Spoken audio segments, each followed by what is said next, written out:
Are you about to go out with a man? I know what you're thinking. How bad can it be? The bar can't get any lower.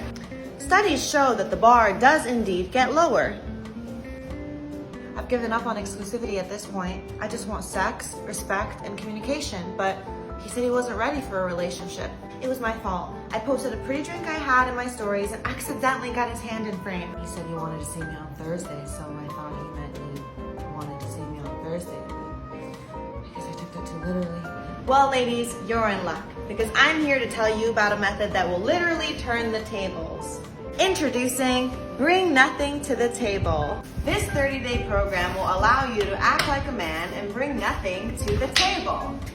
Sending mixed signals, breadcrumbing, doing the bare minimum, coming first and fast, and more.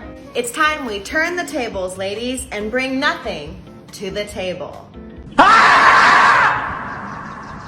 For all my girlies dating men, this is what you're gonna do on your date, because I know dating can be awkward, okay? But I learned this on TikTok and I need to teach it to everyone. Okay, so the bell comes. I'm you, okay? Do you need any help with that? Okay, what are they gonna say? Yeah, you need help with that on the bill that you wanted to take me out to, that I had to get ready for? I don't think so.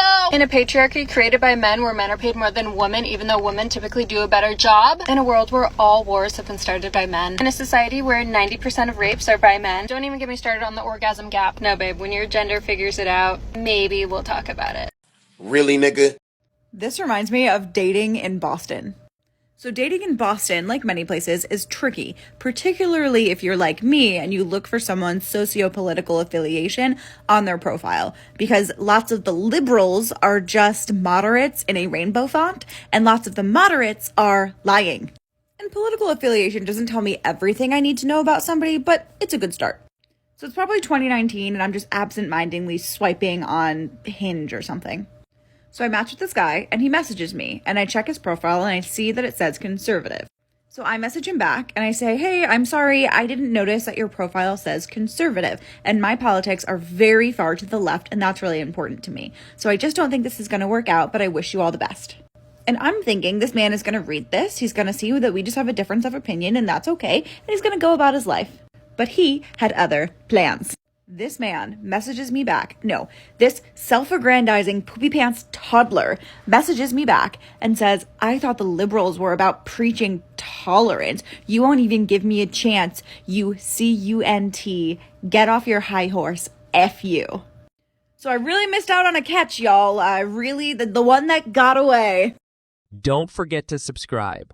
Only 2% of you guys are subscribed. Thanks again. Recently, I stopped talking to a guy because I realized that he never asked me about myself. I'm trying to be better about red flags. So when I realized that he was doing a lot of telling me about him and not asking me about me, I stopped talking to him. Well, today, after like a week of not talking, I randomly got a message from him asking me how my week. So I was telling my daughter that I was trying to figure out what to say, and I think I'm gonna respond and just say, like, good, how was yours? She told me this wasn't a good response. So what do you think my response should be? You should tell him in detail how your week was and don't ask how his was. Just like... I feel like I've taught her well, right? Like, good strategy. Dating advice from an almost 12-year-old. Wait a minute! Who are you? If you go to her house and see this shit hanging up in her room, you need to focus on your fucking self. This fucking flag, cloth, or whatever is a clear-cut indicator that you are about to be fighting demons you cannot beat. They say God gives his strongest battles to his toughest soldier, but this shit right here isn't even something the 4 archangels could survive. Girls with this shit in their room have seen more boxers than Mike Tyson. And if she got them lights hanging up with it and the rocks hanging somewhere in her room, that's the unholy trinity. You need to fall back. If the girl you talking to is the manager of the high school basketball and the high school football team, you honestly played yourself thinking she was only talking to you. Hell, the only reason she took that position is so she could become acquainted with the players on the roster and add them to her roster. The endeavors of the high school sports manager really just include grabbing and collecting all the balls and making sure they're in tip-top shape. And trust me, brother, she is doing a very good job of that. And if you see some shit like this, you lost. She don't got big feet. Another man is 8 deep.